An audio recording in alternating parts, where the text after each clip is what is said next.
Mari kita berdoa.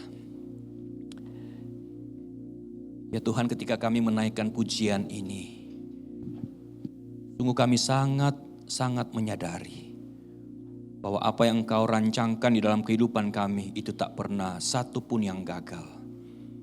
Walaupun kadangkala kami yang merasa gagal, kami yang merasa terbatas, tetapi kami bersyukur kami punya Allah yang senantiasa ada bersama-sama dengan kami, menyatakan apa yang terbaik bagi setiap kami anak-anak-Mu, dan itulah yang tidak pernah gagal. Terima kasih ya Tuhan, ketika kami memasuki masa raya Natal ini, kami rindu ya Tuhan, kami boleh kembali ada di bawah kaki Tuhan. Karena kami tahu ya Tuhan, hanya Engkau Allah yang maha kuasa, Engkau Allah yang maha tahu, Engkau Allah yang maha peduli dengan kehidupan kami. Sehingga ketika kami merenungkan kehidupan kami sepanjang tahun ini, sungguh kami melihat bahwa kalau bukan Tuhan yang menolong memelihara kami tidak bisa apa-apa. Oleh karena itu ya Tuhan, saat ini ketika kami mau merenungkan akan kasih setiamu yang besar di dalam kehidupan kami, izinkan setiap kami ya Tuhan untuk merendahkan hati kami sekali lagi, untuk kami boleh bersama-sama mendengarkan Engkau bersabda, Engkau berbicara bagi setiap kami lewat hamba-Mu yang lemah dan terbatas ini. Kami rindu ya Tuhan, kami boleh kembali lagi dicerahkan tentang apa yang menjadi kehendak Tuhan di dalam kehidupan kami. Sehingga Tuhan, kami rindu ketika kami menjalani kehidupan yang singkat dan hanya satu kali adanya ini, kami sungguh boleh melakukan apa yang menjadi kehendak Tuhan dan menjadi murid-murid Tuhan yang setia sampai seumur hidup kami. Terima kasih ya Tuhan Yesus, siapkan hati kami, siapkan juga hamba-Mu, dan sama-sama kami mau belajar apa yang menjadi kehendak Tuhan bagi setiap kami. Ini doa kami Tuhan, ini kerinduan kami. Yang kami bawa semuanya hanya di dalam nama Tuhan Yesus. Engkau Allah Juru Selamat. Engkau Allah yang telah menjadi manusia, firman yang hidup itu. Di dalam nama itulah kami berdoa. Amin. Amin. Shalom rekan-rekan muda yang terkasih di dalam Tuhan. Kita bersyukur kita boleh ada di Minggu Advent yang ketiga ini. Gimana kabar semuanya, sehat? Sehat? Sehat-sehat ya, puji Tuhan. Ada di antara rekan-rekan sekalian yang liburan nanti akan bepergian keluar kota mungkin atau keluar negeri, ada? Boleh angkat tangan yang sudah pesan tiket ya. Mudah-mudahan semuanya bisa berjalan dengan lancar ya. Amin ya. Puji Tuhan. Ya, kita sama-sama mau melihat satu bagian firman Tuhan yang terambil di dalam kitab Injil Matius pasal 2. Injil Matius 2 ayat 1 hingga ayatnya yang ke-12. Dan hari ini kita akan berbicara tentang follow the star ya. Mari sama-sama kita melihat bagian firman Tuhan. Bagi rekan-rekan muda yang membawa Alkitab atau di handphonenya ada aplikasi Alkitab, bisa melihat bersama-sama. Saya akan bacakan bagi kita sekalian, ada 12 ayat di sana. Silakan bisa menyimak di Alkitab masing-masing. Bagian firman Tuhan ini diberikan judul orang-orang Majus dari Timur. Sesudah Yesus dilahirkan di Betlehem di tanah Yudea pada zaman Raja Herodes, datanglah orang-orang Majus dari timur ke Yerusalem dan bertanya-tanya, di manakah dia raja orang Yahudi yang baru dilahirkan itu? Kami telah melihat bintangnya di timur dan kami datang untuk menyembah dia. Ketika Raja Herodes mendengar hal itu, terkejutlah ia beserta seluruh Yerusalem. Maka dikumpulkannya semua imam kepala dan ahli Taurat bangsa Yahudi, lalu dimintanya keterangan dari mereka di mana Mesias akan dilahirkan. Mereka berkata kepadanya, di Betlehem di tanah Yudea, karena demikianlah ada tertulis dalam kitab Nabi. Dan engkau Betlehem tanah Yehuda, engkau sekali-kali bukanlah yang terkecil di antara mereka yang memerintah Yehuda. Karena daripada mula akan bangkit seorang pemimpin yang akan menggembalakan umatku Israel. Lalu dengan diam-diam Herodes memanggil orang-orang Majus itu dan dengan teliti bertanya kepada mereka, bila mana bintang itu nampak. Kemudian ia menyuruh mereka ke Betlehem katanya. Pergi, selidikilah dengan saksama hal-hal mengenai anak itu dan segera sesudah kamu menemukan dia, kabarkanlah kepadaku supaya aku pun datang menyembah dia. Setelah mendengar kata-kata raja itu, berangkatlah mereka. Dan lihatlah, bintang yang mereka lihat di timur itu mendahului mereka hingga tiba dan berhenti di atas tempat di mana anak itu berada. Ketika mereka melihat bintang itu sangat bersukacitalah mereka. Maka masuklah mereka ke dalam rumah itu dan melihat anak itu bersama Maria ibunya lalu sujud menyembah dia. Mereka pun membuka tempat harta bendanya dan mempersembahkan persembahan kepadanya yaitu emas, kemenyan, dan mur. Dan karena diperingatkan dalam mimpi supaya jangan kembali kepada Herodes, maka pulanglah mereka ke negerinya melalui jalan lain. Demikian pembacaan firman Tuhan kita. Saudara-saudara rekan muda yang terkasih di dalam Tuhan, kehidupan manusia di dunia ini terus berevolusi ya. Artinya berevolusi itu terus berubah. Terus berkembang dari zaman ke zaman, dari generasi ke generasi. Saudara-saudara pasti tahu dengan generasi-generasi yang ada ini, dimulai dari generasi baby boomers ya, sebetulnya ada lagi yang sebelumnya lagi ya rekan-rekan ya. Tetapi saya mau memulai dengan generasi baby boomers ini yang kelahiran tahun 46 sampai 64 yang kita sering panggil mereka dengan kakek-kakek, susu-susu atau nenek-nenek atau ai-ai ya kan. Yang kita kenal juga sebagai generasi kolonial teman-teman sekalian ya. Kalau sekarang generasi milenial, nah mereka ini generasi kolonial katanya gitu kan.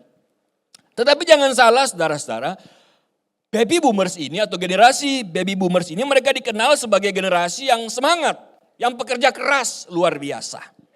Kemudian dilanjutkan lagi dengan generasi X atau Gen X yang mengalami transisi teknologi dari analog ke digital. Lalu kemudian lanjut lagi ke generasi milenial yang tumbuh bersama internet. Dan yang terakhir generasi Z ya atau Gen Z. Sebagai generasi yang terlahir dan terbiasa dengan dunia digital. Lalu hingga tibalah di generasi Alpha ya. Ada di sini yang sudah punya anak?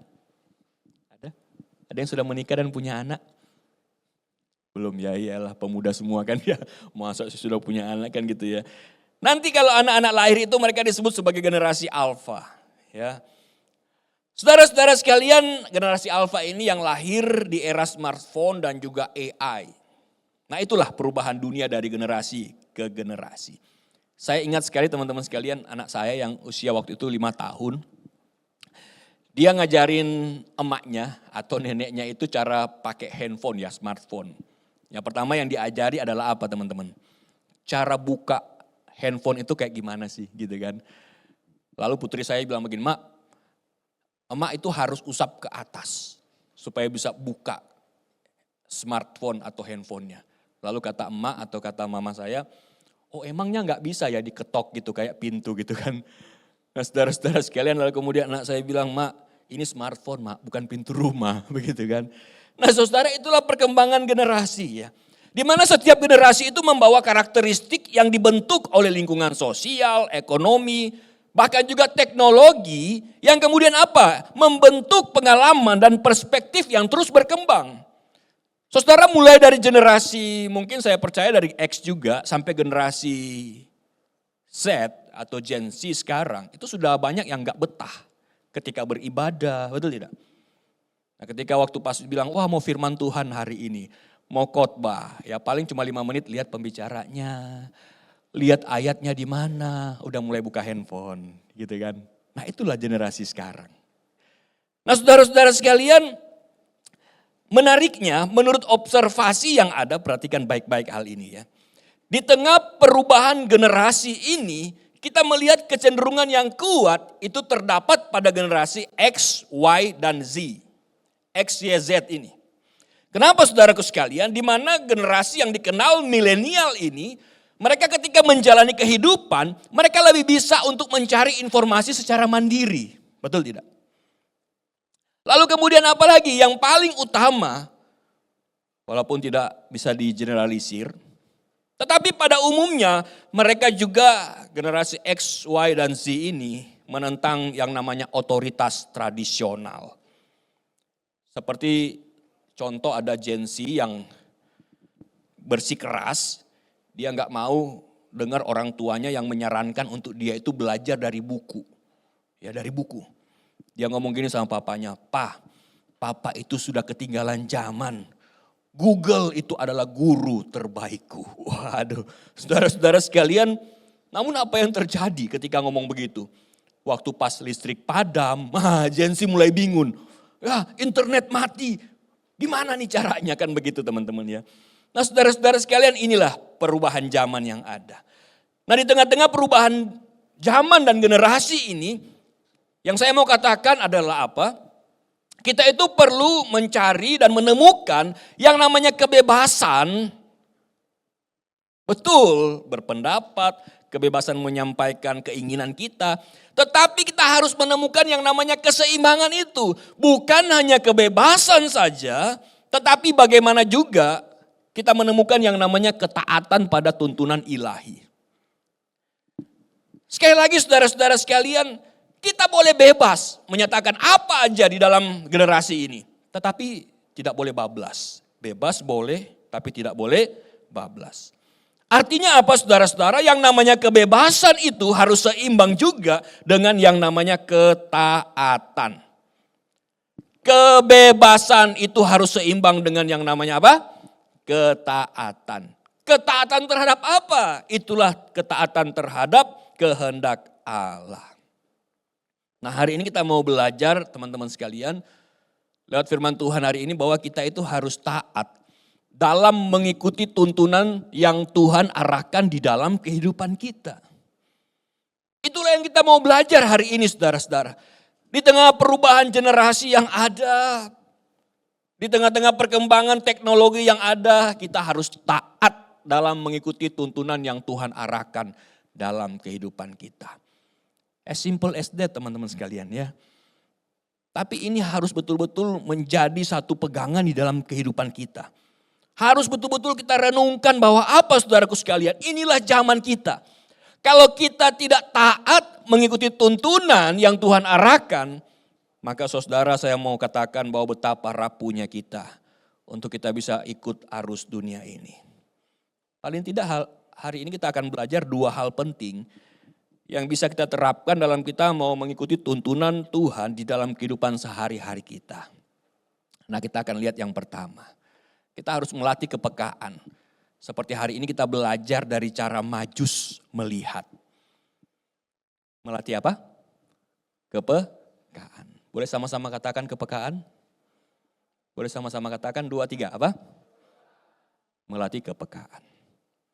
Saya ingat waktu kuliah di STT Saat dulu, ada adik tingkat saya ya, yang kalau tidak salah ingat sekelas sama Ko Ivan ya, Ko Ivan. Namanya mungkin saya tidak salah ingat Hendrawan ya. Nah adik kelas saya Hendrawan ini, dia ini sebelum masuk ke Saat, dia sebetulnya seorang ahli astronomi. Wah hebat ya. Ya teman-teman sekalian, banyak anak-anak muda yang masuk ke STT atau ke sekolah teologi itu dulunya backgroundnya itu beda-beda.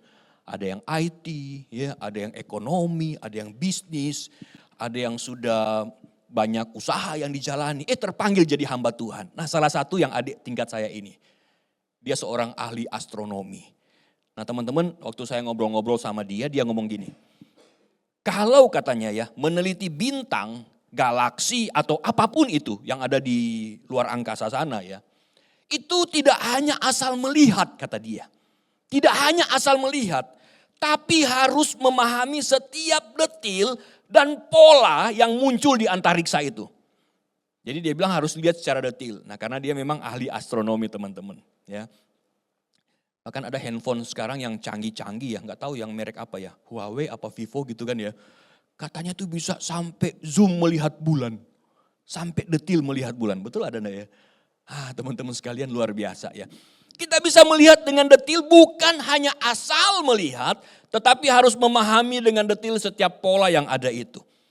Saya percaya demikian juga yang dialami oleh orang Majus, saudara-saudara sekalian. Mereka ini adalah para ahli yang terlatih dalam mengamati bintang-bintang. Kalau kita perhatikan ayat 1 dan 2, kita bisa melihat bagaimana mereka itu mengamati bintang dengan sangat teliti. Hingga apa saudara-saudara? Hingga mereka bisa identifikasi tanda kelahiran raja orang Yahudi itu. Saudara sekalian, Kemudian di ayat yang ke-9 sampai 11 kita melihat bagaimana kemudian pengamatan mereka itu berlanjut sampai bintang itu kemudian menuntun mereka ke tempat di mana bayi Yesus itu berada. Saya mau tanya, para Majus yang dari timur ketika mereka menuju ke Bethlehem, kira-kira berapa tahun perjalanan? Ada yang tahu enggak? Ada yang tahu enggak? Kalau yang tahu dapat apa ya? Ada yang tahu? Berapa tahun? Wah, ini harus balik lagi ke sekolah minggu nih. Berapa tahun? Jangan malu-malu, berapa? 2 ya. 2. Yang lain setuju? 2 tahun? Iya, katanya waktu pas apa? Herodes nyuruh bunuh anak-anak yang di bawah 2 tahun. Jadi asumsinya itu. Oke lah, kita pakai yang itu ya. Tetapi teman-teman sekalian, yang saya mau kita lihat adalah hal yang menarik. Kalau kita perhatikan, kalau memang 2 tahun perjalanan mereka dari timur menuju ke Bethlehem, apakah itu perjalanan yang singkat? Apakah itu perjalanan yang pendek? Zaman dulu mungkin mereka masih pakai onta, masih pakai keledai, ya kan? Tapi saudara-saudara sekalian, yang kita perhatikan di sini adalah apa? Hal yang luar biasa. Ketika perjalanan yang panjang itu, firman Tuhan tidak mengindikasi mereka itu mengalami yang namanya konflik. Artinya begini teman-teman, 2 tahun itu bukan perjalanan yang panjang dan mudah. Mungkin mereka akan berhadapan dengan banyak hal di perjalanan, bahkan juga dengan masalah internal. Saudara kalau pernah ke Bali bawa mobil gitu kan ya. Saudara mungkin sekarang lebih enak ya, ada Waze, ada Google Maps ya kan. Kalau zaman dulu yang gak ada Google Maps sama Waze, lalu kita mau ke Bali, bingung-bingung, betul enggak? Ini mau ke kiri apa ke kanan? Misalnya kita sama teman ngomong, dah ke kiri. Kita bilang, enggak lah, kita ke kanan gitu. Tuh mobil ke kanan tuh, ikutin mobilnya. Ikutin mobil ke kanan, taunya mobilnya mau ke toilet begitu kan. Mau ke tempat lain. Kita nyasar ya. Nah mungkin ada konflik-konflik yang seperti itu, tapi di Alkitab tidak mencatat mereka mengalami konflik itu.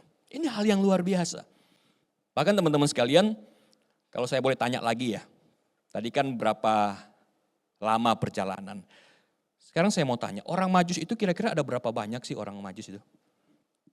Yang datang menemui Tuhan Yesus. Ada berapa banyak? Ayo. Ada berapa? Ada berapa? Ada berapa? Berapa? Ayo. Ada banyak. Ada banyak. Teman-teman mungkin kita tahu 3 itu karena apa? Persembahan yang diberikan bukan? Emas, kemenyan, dan mur. Jadi setiap Majus itu pegang 1, ya kan? Tapi percayalah kalau mereka mengadakan perjalanan yang sejauh itu, yang se-ekstrim itu, karena apa? Karena mereka bisa berhadapan dengan musuh-musuh, orang-orang jahat, dengan hewan-hewan liar. Bahkan mereka bisa berhadapan dengan juga musibah bencana alam yang ada. Jadi saya percaya tidak cukup 3 ketika mereka menuju ke Bethlehem. Mungkin 3 mereka yang di depan, ya kan? Tapi di belakang itu banyak pengikutnya, ya. Nah saudara-saudara sekalian, mereka menuju ke Bethlehem. Kalau kita perhatikan ayat yang kedua, di sana itu ada kata melihat yang digunakan orang Majus, di mana ini mau mengindikasikan pengamatan yang mendalam dan berkelanjutan. Perhatikan saudara. Jadi ini bukan hanya sekedar melihat sepintas, tetapi mereka mengobservasi dengan penuh perhatian. Kemudian di sana ada kata menyembah, proskuneo. Ini hal yang luar biasa, kenapa? Karena kalau di Alkitab ada kata proskuneo, itu menunjukkan satu sikap yang tunduk secara total. Menyembah bahkan sampai dada dan kepalanya itu menyentuh ke tanah. Itulah proskuneo. Satu ketundukan yang total. Menunjukkan satu penyerahan diri sepenuhnya. Nah kita perhatikan teman-teman ya. Kalau kita melihat kedua kata ini, melihat dan juga menyembah, ini membentuk pola yang menarik. Apa itu saudara? Inilah pengamatan yang tekun yang membawa pada kepekaan yang mendalam. Sekali lagi saudara, ini satu pengamatan yang tekun, yang terus menerus, yang membawa mereka pada kepekaan yang mendalam. Jadi saudaraku sekalian yang terkasih dalam Tuhan, hari ini kita mau belajar bahwa yang namanya kepekaan itu bukan hanya sekedar kita datang kemudian kita lihat, oke aku udah tahu gitu, bukan. Tapi ketika aku datang, duduk, dengar, merenungkan, meresapi dengan dalam, lalu kemudian aku bisa memikirkan, oh iya ya harusnya seperti ini, harusnya seperti itu. Itulah kepekaan. Seperti ada kisah saudara sekalian, ini kisah yang berkesan ya ketika Natal tiba. Di sebuah desa kecil di Austria, tahun 1818 ya. Nah waktu menjelang Natal, di sebuah gereja Santo Nicholas ya, yang ada di Austria, ini rusak ya, pianonya rusak teman-teman. Karena apa? Karena dimakan tikus. Saya nggak bisa bayangin ya, piano segede itu dimakan tikus teman-teman ya. Mungkin tikusnya kalau ketemu dipencet perutnya bunyi-bunyi kali ya, ting tung gitu ya. Oh enggak ya. Ya mungkin cuma digrogoti gitu kan ya teman-teman ya. Tapi dengan kejadian itu, dengan kecelakaan itu, dengan musibah itu, pendeta di gereja Santo Nicholas yaitu Pastor Joseph Moore, dia sangat-sangat sedih. Kenapa? Karena tidak bisa mengadakan ibadah Natal dengan musik yang megah.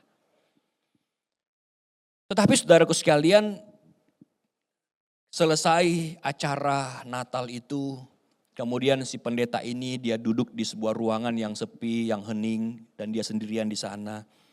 Kemudian malam itu dia justru menjadi peka dengan suara Tuhan.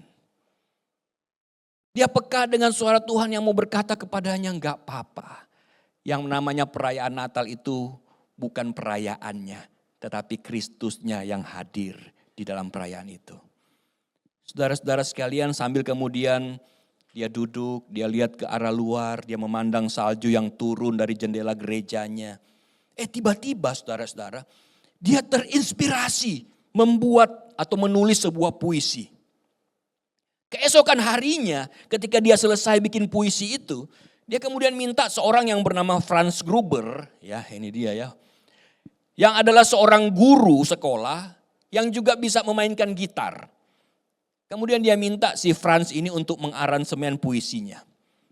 Saudara-saudara tahu, hari itu ada lagu yang pertama kali dinyanyikan dengan iringan lagu, dengan iringan gitar sederhana. Ada yang tahu enggak lagu apa itu? Ada yang tahu enggak teman-teman? Lagu yang berjudul Silent Night. Malam Kudus.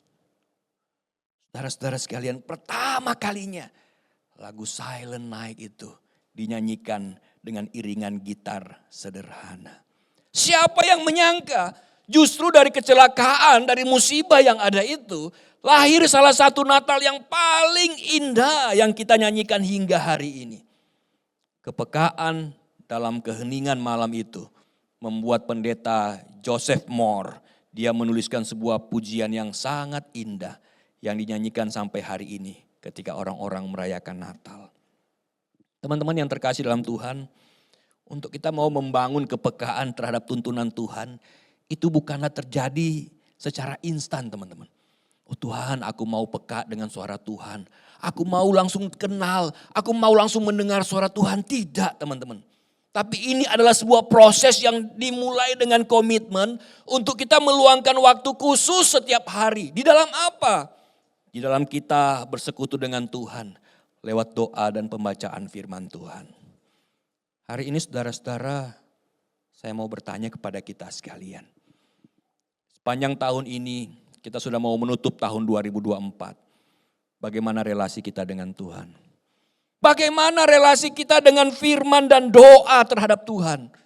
Apakah saudara-saudara sekalian kita sudah membangun hal itu secara konsisten sampai hari ini? Saudaraku sekalian, kita pun bergabung dalam komunitas pemuritan yang sehat. Itu juga sangat penting saudara-saudara. Kita pun tetap setia untuk bersekutu, untuk datang beribadah, itu pun suatu hal yang penting. Kenapa? Karena di sanalah kita juga bisa belajar tentang bagaimana kita bisa peka dan mengikuti yang namanya tuntunan Tuhan. Saudaraku yang terkasih dalam Tuhan, hari ini kita belajar bahwa yang pertama kita harus sungguh peka dengan Tuhan. Seperti Majus yang melihat, bukan sekedar melihat, tapi mereka melihat dengan sangat detil, sangat mendalam. Dan disitulah muncul yang namanya kepekaan. Saudara-saudara, seorang yang bernama Timothy Keller, seorang hamba Tuhan dan juga penulis buku, seorang teolog, dalam bukunya Walking with God Through Pain and Suffering, dia menyatakan di zaman ketika segala sesuatu dirancang, perhatikan. Zaman yang dirancang untuk mengalihkan perhatian kita, kita harus memiliki kemampuan untuk melihat tangan Tuhan bekerja dalam setiap aspek kehidupan kita. Sekali lagi saudara-saudara, ketika zaman ini dirancang untuk apa? Mengalihkan semua perhatian kita. Kita harus memiliki kemampuan untuk melihat tangan Tuhan bekerja dalam setiap aspek kehidupan kita. Artinya apa saudara-saudara? Jangan sampai zaman ini memaksa kita untuk kita jauh dari Tuhan. Tidak lagi peka dengan suara Tuhan. Tidak lagi peka dengan tuntunan Tuhan. Tapi yang kita lakukan adalah apa? Kita malah lebih senang dengan hal-hal yang bersifat duniawi. Sudah tidak peka lagi dengan apa yang menjadi maunya Tuhan. Nah itu hal yang pertama saudaraku sekalian. Bagaimana kita bisa mengikuti tuntunan Tuhan dalam kehidupan sehari-hari. Yaitu kita harus melatih kepekaan kita dengan kehendak Tuhan. Selanjutnya saudaraku sekalian, setelah kita bisa melatih kepekaan kita, hal yang kedua kita juga harus melatih yang namanya ketaatan. Seperti para Majus kita belajar dari cara Majus bertindak. Saudara-saudara melatih apa yang kedua? Ketaatan. Sama-sama katakan ketaatan. Sama-sama katakan ketaatan. Melatih apa? Ketaatan. Rekan-rekan yang terkasih, saya bayangkan ya ada seorang pilot pesawat yang menerima instruksi dari menara jaga. Jadi dia itu tidak cukup hanya mendengar dan memahami instruksi tersebut. Tetapi saudara, dia pun harus apa? Harus segera bertindak sesuai dengan arahan yang dia terima. Karena apa? Karena keselamatan penumpang itu bergantung pada ketaatan sang pilot dan kecepatan responnya. Jadi ketika sang pilot itu mendengar ada instruksi dari menara jaga, dia bukan hanya sekedar mendengar dan mengetahui saja, tetapi juga dia harus apa? Bertindak, harus taat kepada menara jaga itu. Nah itu sama halnya saudaraku sekalian kalau kita perhatikan orang Majus di dalam ayat 3 sampai 8, ketika mereka itu mendapat petunjuk tentang raja yang baru lahir, mereka tidak hanya kemudian menunda-nunda saudara-saudara atau mungkin berdiskusi. Tidak saudara-saudara, tapi mereka langsung segera berangkat untuk mencarinya. Kemudian kalau kita lihat ayat 12, mereka itu kemudian diperingatkan dalam mimpi untuk tidak kembali kepada Herodes. Mereka lalu segera mengubah rute perjalanan mereka. Jadi saudaraku sekalian, teman-teman yang terkasih, di sini kita lihat ya. Yang namanya ketaatan ini bukan hanya kita tahu, kita dengar saja. Tetapi bagaimana kita kemudian mulai bertindak, mulai melakukan apa yang kita tahu, apa yang kita dengarkan itu. Saudara-saudara sekalian, di dalam ayat 12 kalau kita perhatikan di sana ada kalimat dan karena diperingatkan dalam mimpi. Nah ini bahasa aslinya ini mengandung satu arti yang sangat mendalam.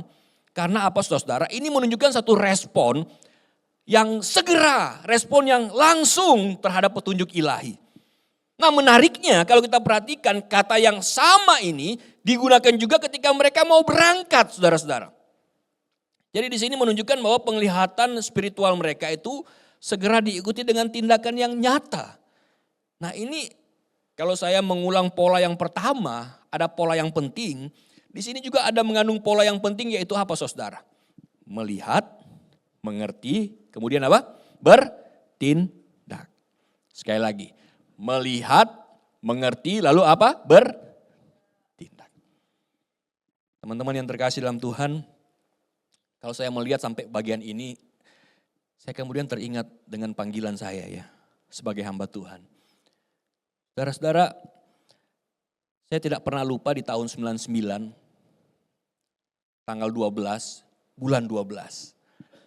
Disitulah saya kemudian bertobat dan saya menyatakan sungguh-sungguh mau percaya kepada Tuhan. Umur saya waktu itu 17 tahun Sebelumnya saya masih sembayangan dan banyak hal-hal yang saya lakukan tidak mengerti kehendak Tuhan. Tapi yang saya mengerti adalah kehendak dari agama saya yang sebelumnya. Di tahun itu kemudian saya berkata sama Tuhan, Tuhan, aku mau sungguh-sungguh menjadi murid Tuhan. Pakai aku menjadi hamba Tuhan, menjadi pelayan Tuhan. Saudara-saudara, seiring berjalannya waktu, saya kemudian diskusi dengan papa saya. Tapi papa saya dia belum setuju. Karena sampai hari ini pun dia masih belum beragama Kristen ya. Lalu dia bilang gini, kamu mau cari apa sih sebetulnya? Udahlah seperti manusia pada umumnya katanya gitu ya. Seperti orang-orang lah pada umumnya. Habis SMA lalu kemudian apa? Kuliah, kemudian kerja, nikah dan sebagainya. Akhirnya saya bilang ke papa saya, oke. Setelah ini saya lanjut kuliah. Saya cari tempat kuliah teman-teman yang paling cepat ya. Jadi ada satu tempat kuliah STIE ya, ekonomi ya. STIE, Sekolah Tinggi Ilmu Ekonomi. Saya ambil bagian accounting, 3 tahun selesai. Selesai itu kemudian saya bilang ke papa saya, Pak, udah selesai Pak. Boleh enggak saya lanjut ke sekolah teologi untuk menjadi hamba Tuhan. Ngapain kamu ke sekolah teologi? Orang kamu selesai kuliah ya kerja dulu lah. Kan gitu ya teman-teman ya. Kerja dulu lah. Akhirnya teman-teman waktu itu saya kerja. Saya pergi ke Jakarta. Selama 2 tahun 4 tempat kerja yang berbeda. Lalu saya pergi ke Bandung lagi. Selama 3 tahun itu ada 3 tempat kerja yang berbeda. Teman-teman sekalian kenapa sampai berbeda-beda begitu? Karena saya tidak mengerti dan saya tidak mendapat yang namanya tujuan hidup saya. Saya bekerja ngapain ya? Ini bukan panggilan saya.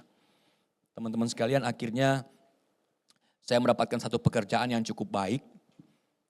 Dan di sana saya bisa membiayai orang tua saya dan juga adik saya yang waktu itu dia kuliah. Dan sudah sangat oke lah secara finansial. Tetapi akhirnya panggilan itu kemudian semakin kuat di pikiran saya. Christian, kamu ingat gak waktu kamu umur 17 tahun, kamu aku panggil loh menjadi hamba Tuhan. Ini loh kamu sudah lari 8 tahun. Wah suara itu semakin kuat teman-teman. Apalagi ketika saya waktu itu pelayanan, waktu itu saya di Jakarta pelayanan di GKY, waktu itu belum jadi hamba Tuhan ya. Lalu ke Bandung saya pelayanan di Kalam Kudus. Wah setiap kali saya dengar khotbah, setiap kali saya dengar pengajaran, ikut KTB, ikut kelompok kecil. Di sana selalu yang saya dengar apa? Kamu harus yakin dengan panggilan hidupmu. Harus yakin dengan panggilan hidupmu. Wah saya semakin bingung teman-teman. Ya Tuhan, gak apa-apa lah Tuhan. Kan saya sambil pelayanan toh. Sambil kerja juga biayai keluarga saya. Ya gak apa-apa Tuhan. Kan seperti papa saya ngomong. Habis kerja apa? Menikah. Hiduplah sewajar-wajarnya gitu kan. Akhirnya teman-teman sekalian ketika sampai satu titik saya berkata, Tuhan, aku mau taat dengan panggilan Tuhan. Saya ingat teman-teman sekalian waktu itu usia saya sudah 30 tahun. Udah tua ya berarti ya teman-teman ya. Saya pikir-pikir Tuhan kalau gitu saya nikahnya umur berapa kan begitu ya. Udah lulus kuliah nanti umur berapa, pelayanan umur berapa kan begitu ya. Tapi Tuhan bilang enggak, taat saja, taat. Saudara-saudara yang terkasih dalam Tuhan, akhirnya saya melepaskan semua itu. Saya telepon papa saya, Pak, saya sudah bertekad, saya sudah bulat untuk lanjut studi sekolah teologi ya. Teman-teman tahu nggak apa kata papa saya? Oh iya silakan begitu. Ya ampun saya pikir kok nggak dari dulu begitu kan. Ternyata teman-teman sekalian apa yang saya lakukan selama ini, papa saya lihat oh ini menjadi teladan yang baik. Hingga akhirnya saya pun di umur 30 itu, saya memberi diri untuk menjadi hamba Tuhan. Saudara-saudara sekalian hari ini mungkin kita masih bingung dengan panggilan hidup kita.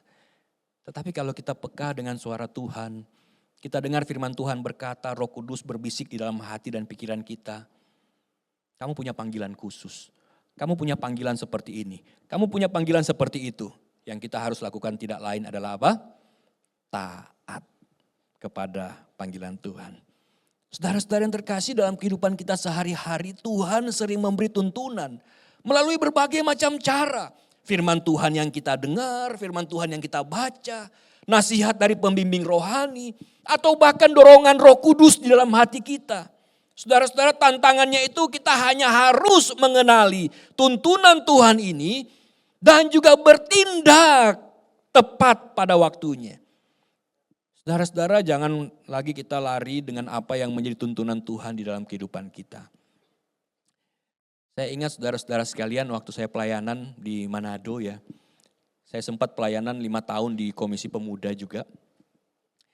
Saya bersyukur teman-teman sekalian ketika saya sharing dengan beberapa anak muda.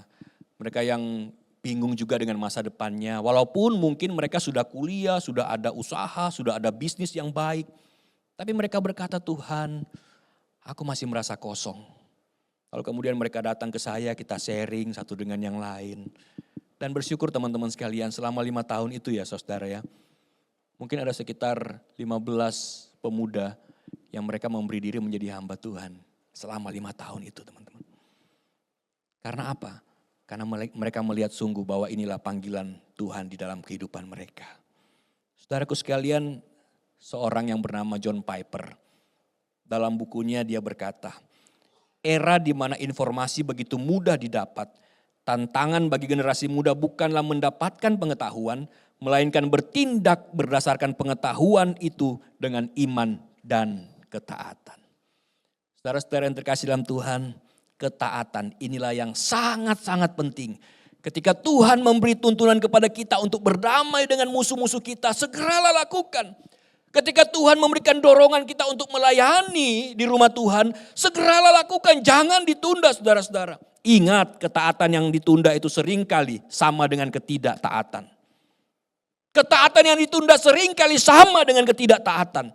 Jadilah seperti orang Majus yang tidak hanya peka melihat bintang, tapi juga mereka taat dan bertindak mengikuti tuntunan yang mereka terima dari Tuhan. Saudara-saudara yang terkasih dalam Tuhan, hari ini kita belajar kisah orang Majus yang mengajarkan kita bahwa dalam mengikuti Tuhan, follow the star itu, kita perlu mengembangkan 2 hal. Yaitu kepekaan untuk melihat tuntunan Tuhan dan keberanian untuk bertindak, untuk melangkah mengikuti tuntunan tersebut. Kabar baiknya apa saudara? Kita adalah orang-orang yang sama seperti orang Majus yang dituntun untuk menuju kepada bintang itu. Dia tidak pernah berubah, Allah kita tetap sama dan dia mengerti pergumulan setiap generasi demi generasi. Oleh karena itu hari ini, mari jadikan firman Tuhan, jadikan Roh Kudus sebagai tuntunan kita. Untuk apa? Untuk kita melangkah dengan ketaatan.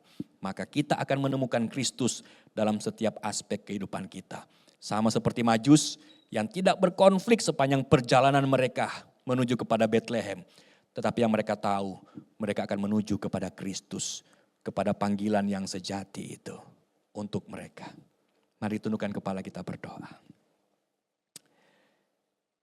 Saudara-saudara yang terkasih dalam Tuhan, kita bersyukur ketika kita hari ini boleh merenungkan firman Tuhan. Dan kita bersyukur kalau kita sekali lagi boleh ada di dalam masa raya Advent ini. Masa-masa penantian akan kedatangan Kristus. Bukan hanya merayakan Natal saja, tetapi kita akan menantikan kedatangannya yang kedua kali. Adakah Tuhan mendapati kita sebagai hamba-hambanya yang baik dan setia? Hamba-hambanya yang mau mengikuti tuntunannya, yang peka dengan kehendaknya. Dan yang mau berkata, Tuhan aku mau taat. Aku mau bertindak sesuai dengan tuntunanmu.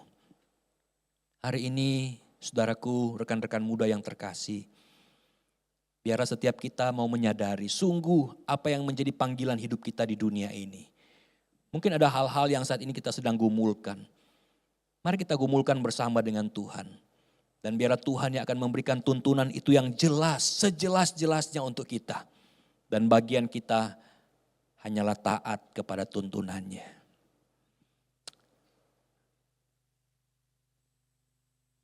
Tuhan, ini setiap kami yang berseru kepadamu. Kami tahu ya Tuhan, Engkau mendengar akan seruan kami. Mungkin di tengah-tengah kehidupan kami, ada di antara kami yang sedang mengalami kebingungan akan masa depan kami. akan tujuan hidup kami, bahkan panggilan hidup kami. Hari ini ya Tuhan, ketika kami dengar firman Tuhan, biarlah kami sedikit demi sedikit mengerti apa yang menjadi kehendak Tuhan. Sedikit demi sedikit kami mengenal apa yang menjadi kerinduan Tuhan untuk kami. Biarlah Tuhan, ketika kami sudah menjalani kehidupan di dunia ini, kami mau ya Tuhan untuk berjalan sesuai dengan tuntunan-Mu, untuk menjawab apa yang menjadi panggilan Tuhan di dalam kehidupan kami. Karena kami tahu ya Tuhan, itulah yang mengarahkan kami kepada Kristus. Itu yang mengarahkan kami kepada tujuan hidup kami. Terima kasih Bapa di surga, kami bersyukur untuk firman-Mu. Biarlah setiap kami boleh mengerti apa yang menjadi kehendak Tuhan. Seperti para Majus yang dituntun oleh bintang itu, biarlah kami juga mau dituntun oleh Kristus sampai seumur hidup kami. Terima kasih Bapa di surga, firman-Mu sudah berbicara dengan lembut bagi setiap kami. Biarlah kami juga mau hidup di bawah terang firman Tuhan. Ini doa kami Tuhan, ini komitmen kami, ini syukur kami yang kami bawa semuanya. Di dalam nama Tuhan Yesus, Engkau Allah, Juru Selamat, kekasih jiwa kami yang hidup. Di dalam nama itulah kami berdoa. Amin. Tuhan memberkati kita sekalian.